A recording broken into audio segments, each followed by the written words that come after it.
On my trail, I'm now joined by one man and his horse and two dogs. He's trying to show me the area which I can't seem to find because it's in the forest. I've got a jubilant face because now he's going to show me just the way there because it's very difficult to find. I need to find it. It was built in the 12th, 13th century, so it is worth it for me. I walked up here last night. It was a bit muddy, but now the mud has dried a little bit. It means leaves my boots at least clean. They're friendly dogs. I'm a bit scared because when I chased them away, they ran a mile, but now we are friends again. Lovely, lovely dogs, but big dogs. Wow. That's why they are scary dogs, because they're big. But you don't have to be scared. I don't know if you can see him behind me. He's following me with his lovely horse. You know, unfortunately I can't speak the language, but trying to use Russian and Google Translate because the horse has got this belt around it. I think the belt has been rubbing on its skin. A bit of the fur is rubbed off, and I don't know how to tell him, and I don't want to say anything and offend him. Poor horse. I wish I could say something to the horse and the horse could tell him, but that's impossible. I just met a brilliant horseman who showed me, and I'm so grateful, so I'm going to try that. It's gonna be a nice hike. Said it's about a kilometer, so I don't mind. I can cover a kilometer. I've already covered thousands and thousands of kilometers, so what's a 1 kilometer gonna do to me? Nothing. Nada. Let's go.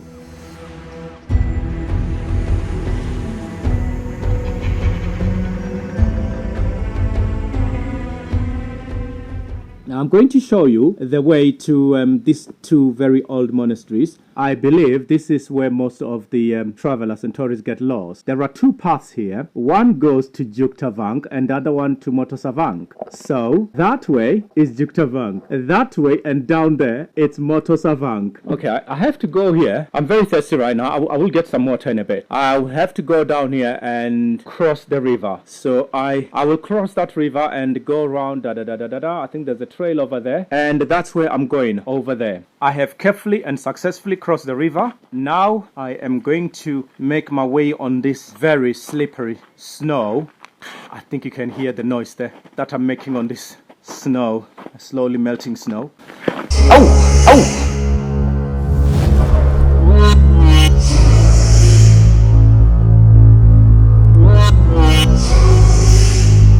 And guess what? I slipped into the mud, and one of my boots is covered in mud. It's horrible if you look at it. Okay, let me show you my boot. That's my boot right there. Look, it's covered in mud. I just slip into it. Look at it. So I have to get to the lake and watch these boots, because there's no way I'm continuing a journey like that. Nobody's gonna give me a ride with boots looking like that, is it? You know, they don't want muck in their car. Yeah.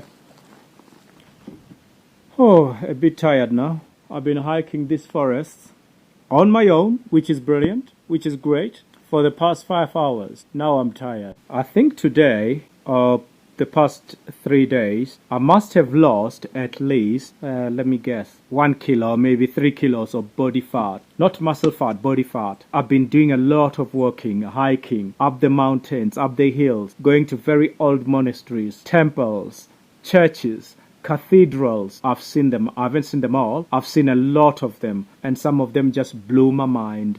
I've run out of words to say. I can't say much. To appreciate the beauty, you have to come here. I'm sorry, guys. I am so tired. I don't want you guys to be laughing at me, looking at me and say, look at that idiot. He looks tired. Why can't he just go to sleep? I'm in the forest. I don't know if there are any bad animals here. I don't know. All I've seen is squirrels. Squirrels are smart. They watch you as if they're saying, hey, dude, what's up? You can't catch me. I'm going to run faster. And birds, the sound that the birds makes is beautiful. I've been listening to that. It's like music to my ears. And this wild cats, which just pops in now and then. And apart from that, I haven't seen anything else. That's why I want to get to the lake when there's still light, so I can put my tent up, freshen up at the lake, and just sleep in a tent. I can't be bothered to go anywhere. The town is too far, the lake is too near. The lake is 48 minutes away, the town is 3 hours away, maybe 4 hours away. So there's no way I'm going to walk another 4 hours right now. These lakes are meant for walking, but now they are saying they are tired. Saying, RJ, we want to rest.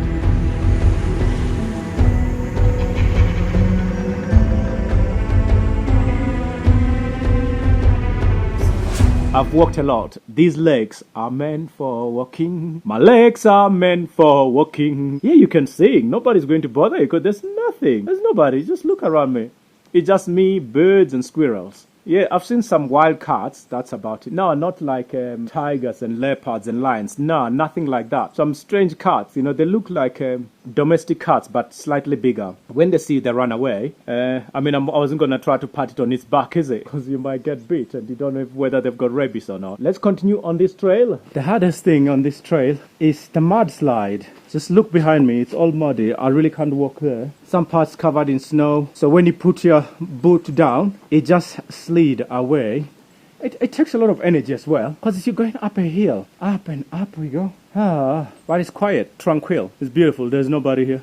And there are these marks on the tree. Those are the red marks on the tree. I think that's an indication of where I'm going. If we look carefully, there's more trees here marked red. So I don't think I'm very far now. One nice thing when you're hiking, you can always leave your backpack. So I've hidden my backpack in the back there because I didn't want to go up the mountain with a backpack, because it does take extra energy off you. Oh yeah, the trail now is forcing me to go this way. So I will take this way. Maybe it's a shortcut. And anyway, I'll be out of the mud and the landslide on that side because it's pretty bad. So I'm just going to follow this. Hopefully it will lead me there. I'm deep into the forest here.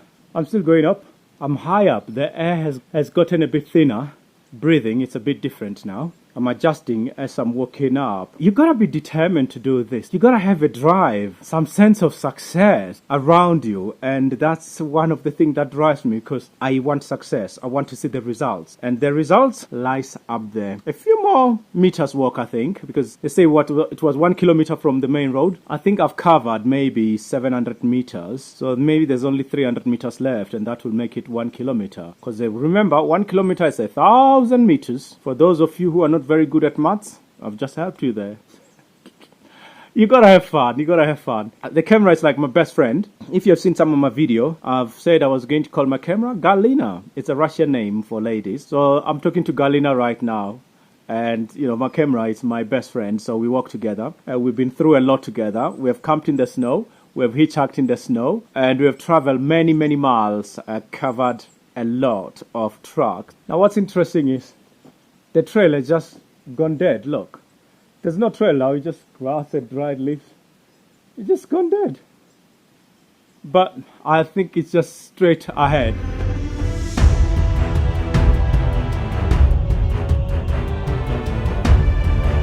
And that is the 12th century monastery. Isn't that a beauty? Well, we're gonna go and explore around it. It's in the forest, on top of a hill, very high in the mountain. I mean, there are some tombs here as well. A number of them. 1247. Look behind us. Mountains, hills, birds. It's just the beauty. Let's see this church.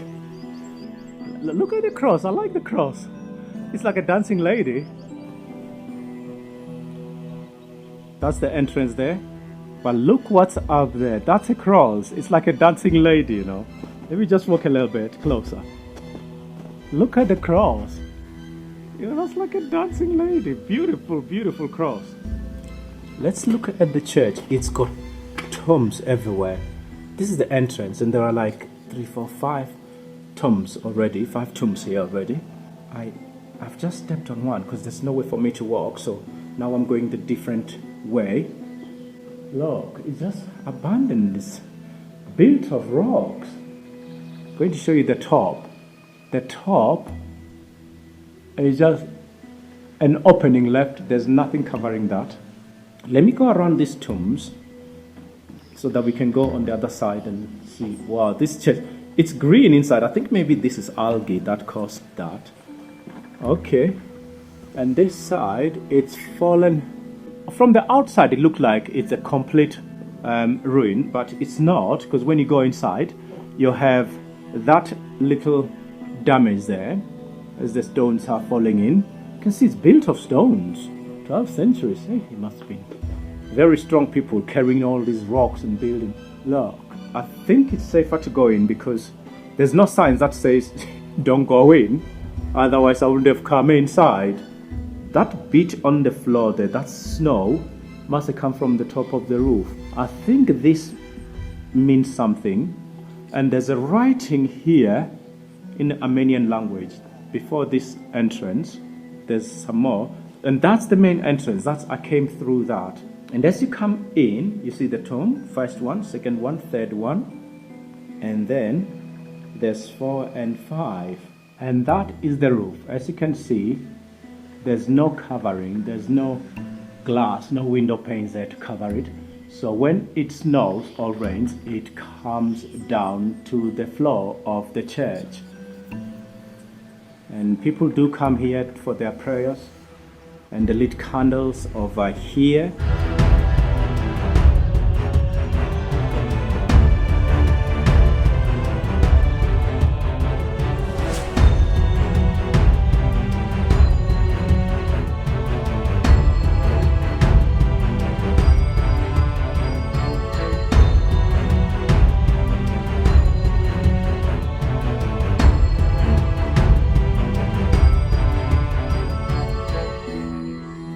All I can say is I'm really, really privileged to be here. I am touched. I think I will say a prayer or two before I start walking anywhere. I am very, very impressed with this. I've never seen anything like it. Part of the wall has gone a bit green. I think that's algae or moldy green. I don't know. I can't really tell because you can see here. Like a stone is green. My finger is still the right color, and sometimes like the stone is crying. There's some water here. The stone is crying. I don't know where the water is coming from. Maybe it's coming from the top. I don't know. You have to come here to appreciate the work and the architecture that has gone through here. You have to come here. If I know I'm doing a video, but it doesn't do you justice, because when you come here, you're gonna go, wow. You look at the walls, you look at the structure up there, and you think, how did they do that? Yeah. What a lovely, lovely, wonderful place it is. But you gotta come. It's worth seeing. Whether you're Christian or not, it's worth seeing. But when you're Christian, this is a bonus. One of those are things to do before you kick the bucket. Because we're all going to kick the bucket one day. Sorry for being so morbid. If I make you laugh, I'm happy. If I make you sad, I'm sorry. And this is the outside of the church. I think this is the left wing, because I started from the front, and now we're going to the back. This is the back. And that's the dome, where when you're inside, there's a hole and the snow comes through it. I mean, from the outside, it looks pretty ruined. It looks like it's had its days. But inside, it's still nice because there are so many rocks, so many stones they used to build this. So you can see the dome now. You can see it properly from here. I will go there so that you can see from the top what it looks like, because there's somewhere for people to walk. From the outside, it looks like it's really a ruined building, medieval ruins. But inside, it still looks safe, it still looks good. And this is the back of the church with a dome on top, right up there.